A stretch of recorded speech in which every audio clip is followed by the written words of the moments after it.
Dika Angkasa Putra Moerna atau akrab dipanggil Raditya Dika atau Dika lahir di Jakarta pada 28 Desember 1984. Ia merupakan anak dari pasangan Jocelyn Nasution dan Teti Nasution.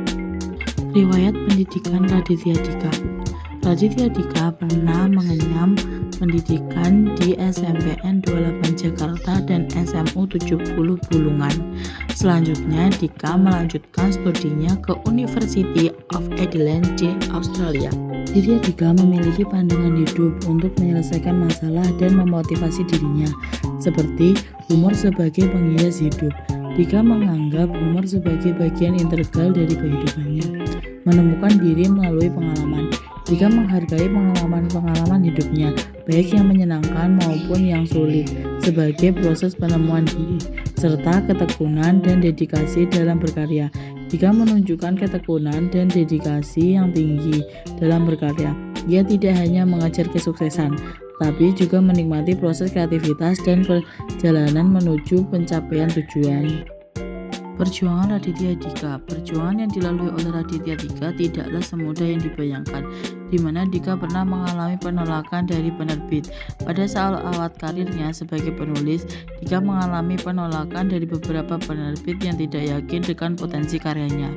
Dika terus berjuang untuk mendapatkan kesempatan untuk menerbitkan karya, meskipun menghadapi banyak penolakan. Selanjutnya, Dika juga mengalami tantangan dalam mempopulerkan karyanya.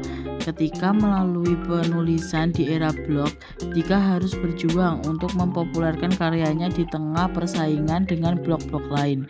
Dika terus mengembangkan strategi promosi dan berinteraksi dengan pembaca untuk meningkatkan jumlah pengunjung dan mengikutnya. Dika juga pernah mengalami kesulitan dalam menjaga keseimbangan antara karyanya dan kehidupan pribadinya. Dalam menjalani karirnya yang sibuk, Dika juga harus berjuang untuk menjaga keseimbangan antara pekerjaan dan kehidupan pribadinya.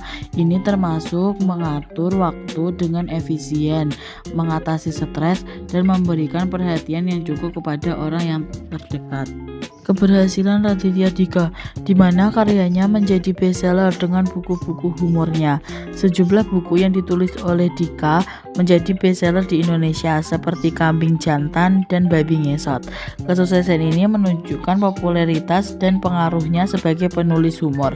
Dika juga sukses di layar lebar, di mana dia seorang sutradara dengan kesuksesan beberapa filmnya yang meraih popularitas dan kesuksesan komersial, seperti Kambing Jantan The Movie dan Single. Film-filmnya telah menarik jutaan penonton di bioskop. Dika juga mendapatkan penghargaan dan nominasi yang diterima, di mana Dika menerima sejumlah penghargaan dan nominasi atas karyanya, baik sebagai penulis maupun sebagai sutradara. Ini termasuk penghargaan dari festival film nasional maupun internasional. Keistimewaan Raditya Dika. Dika memiliki beberapa keistimewaan seperti kreativitas dalam humor.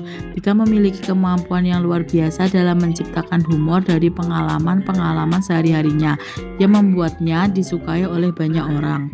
Selanjutnya, pengaruh yang luas. Karya-karya Dika telah menciptakan dampak yang signifikan di kalangan pembaca dan penontonnya.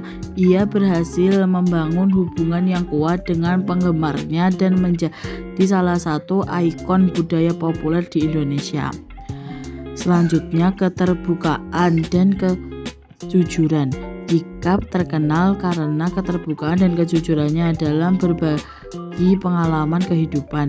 Ia tidak ragu untuk mengungkapkan sisi-sisi pribadinya yang kadang lucu, kadang menyentuh, dan membuatnya mudah didekati oleh para penggemar. Selanjutnya, multitalenta. Dika merupakan orang yang multitalenta dalam berkarya, di mana dia bisa menjadi penulis, aktor, sutradara, motivator, dan stand-up komedi. Hal-hal yang bisa dicontoh dari Raditya Dika. Dedikasi terhadap karya. Dika telah menunjukkan dedikasi yang tinggi terhadap karyanya sebagai penulis, sutradara, dan komedian. Dia rajin dalam menciptakan konten baru dan terus berinovasi dalam menyampaikan cerita-cerita yang menghibur. Selanjutnya, menjadi diri sendiri. Jika dikenal karena gaya humornya yang unik dan autentik. Jika tidak takut untuk menjadi dirinya sendiri dan menceritakan kisah yang menggambarkan identitasnya dengan jujur dan terbuka. Yang selanjutnya, berinovasi dan bereksperimen. Jika tidak ragu untuk mencoba hal-hal baru dan bereksperimen dengan konten-konten baru di berbagai platform. Hal ini membantunya untuk tetap relevan dan menarik bagi penggemarnya. Selanjutnya, menggunakan platform media sosial dengan bijak. Jika menggunakan platform media sosialnya dengan bijak untuk menyebarkan pesan-pesan positif, menghibur, dan terkadang mengadvokasi isu-isu penting seperti kesehatan mental dan keberagaman.